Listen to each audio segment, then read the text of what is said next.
ओम प्रणाम पुनर्बार आपण मानक स्वागत ओडिया योग साधना यूट्यूब चैनल। वर्तमान जो वर्षा ऋतु यही समय रे हमको साधारणतः ठंडा सर्दी काश जर एभली भाव में किसी ना किसी हमारे शरीर असुस्थ होता है। आसतु जानिबा ए आम शरीर को किभली भाव में ठीक रखा जदि यही समय हमको सर्दी हो ठंडा काश नाकर पानी बाहर सब देखा गिल गुलुची ओडिया जो कहते गुलुची ताकू आम आणिकी छेची बेसी बड़ ना गोटे चाखड़े 6 इंच नहीं आम छेचा छेची फुटेबा फुटे पानी आम चा भली पी पार ठंडा कर पी पार एमती कंटिन्यू कले इम्यूनिटी पावर बढ़ इम्यूनिटी पावर बढ़ी आम कौन ठंडा सर्दी काश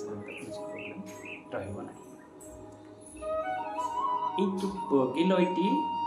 आमर बहु पुरातन आ सब सर्वौषधि जहाँ कहते कारण आमर बॉडी इम्यूनिटी पावर बढ़े कौन रोग आम शरीर रहा रोग प्रतिषेधक शक्ति भी बढ़ी लताटी को आमर धनंतरी आमर जो जे होती आयुर्वेदर जनक से ही हाथ में धरी कह जाए जे समुद्र मंथन होता से धनंतरी बाहरी थे धनंतरी गोटे हाथ में भी आमर ये गिलोईटी आसतु यहाँ प्राय आमर सबू जगार बहुत भल भाव में मिलता है आम आसतु ताकू आम प्रयोग करवा जीवन में सुस्थ रहा